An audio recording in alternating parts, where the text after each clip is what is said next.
I just scored Space Jam. Score Space Jam. Wait, I didn't have to be in space for it.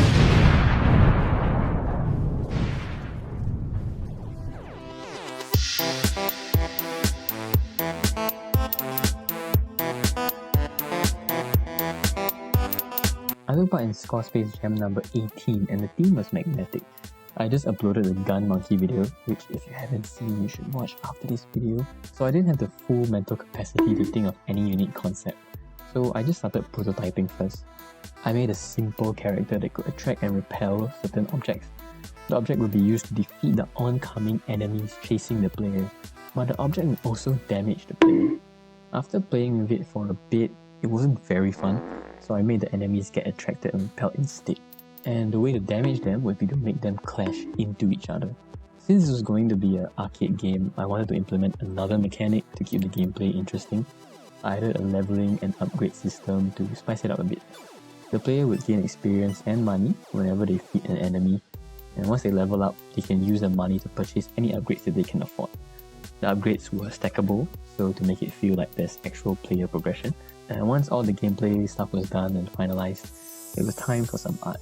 I wanted a sci-fi setting where our character has magnetic powers against hordes of robots.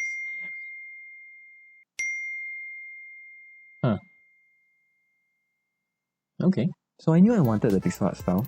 I dropped different styles with the same designs and settled on this one. I also made the classroom tile set and put them in Unity. Next, I dropped more frames for the animation and added a bit of post-processing to make the game look more polished. Finally, I transferred the cube enemies into our simps. For the Small Space Jam, it was a requirement to implement a leaderboard system for competitive play. I used Loot Locker to implement it and it was very easy to use. I put the top 5 on display, so anything below top 5 is irrelevant. And with a few minutes left to spare, I managed to submit 2 minutes before the deadline. The 1 hour extension was announced after the initial deadline, so that technically doesn't count. So that was about a month ago, and I actually managed to get 10th place overall amongst over 100 entries. After the jam, I fixed some bugs that I missed and tweaked some values just to make the game more fair. I also added mobile support for fun, so you can play this on your mobile browser. It does take a lot of battery though. Even though I wasn't 100% in it while making the project, the game turned out a lot better when I look back at it now. It definitely wasn't as bad as I remembered it. When you play the game, the link in the description below, give it a shot and maybe try for the top 5 in the leaderboard.